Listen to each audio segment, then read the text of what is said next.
నమస్తే అద్దెలెక్కకు స్వాగతం. శ్రమజీవుల హక్కులకే అసూలు బాసిన అమరవీరులారా అందుకోండి వందనాలు. మీ త్యాగ ఫలం కర్మఫలం వృధా కానియో. ఎర్ర జెండా సాక్షిగా ఇక మీ అందరికీ అద్దెలెక్క టీం మేడే శుభాకాంక్షలు తెలియజేస్తుంది.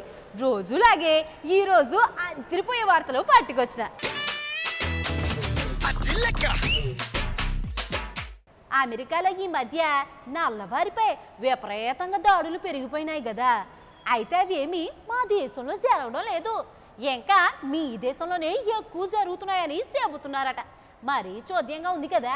ఈ న్యూస్ చూస్తే ఇంకా ఉంటుంది, చూసేయండి మరి.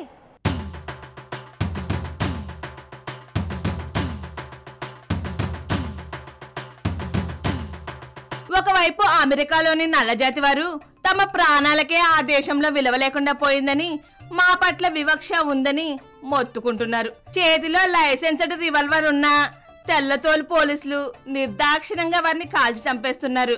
ఇంత తీవ్రమైన జాతి వివక్షతో నల్లజాతి అమెరికన్లు ప్రాణాలు అరిచేతిలో పెట్టుకుని అక్కడ బ్రతుకుతున్నారు. అయితే సిగ్గులేని అమెరికాకు మన దేశంలో దాడులు పెరిగాయని అమెరికన్ కాంగ్రెస్ నివేదిక ఇచ్చిందంట. మరీ చోద్యంగా ఉంది కదా. పిల్లి కళ్ళు మూసుకొని పాలు తాగుతూ ఎవ్వరు చూడలేదన్నట్లు ప్రపంచమంతా అమెరికాను దుమ్మెత్తి పోస్తున్నా కానీ అది ఏమి కనబడడం లేదంట అమెరికాకు.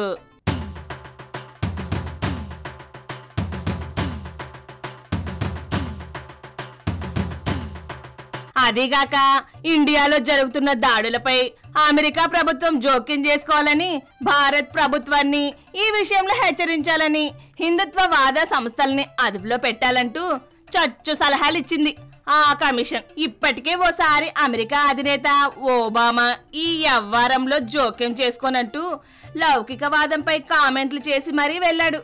దీనికి సమాధానం చెప్పని మోడీ సాబు మన్ను తిన్న పాములా పట్టించుకోకుండా ఉండిపోయాడు. మరి ముందు ముందన్నా సమాధానం ఇస్తారో లేదో చూడాలి.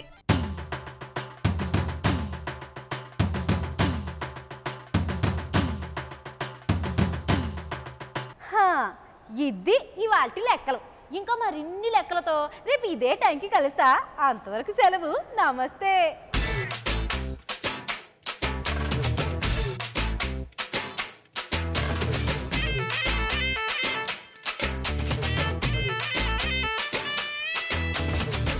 Lecker!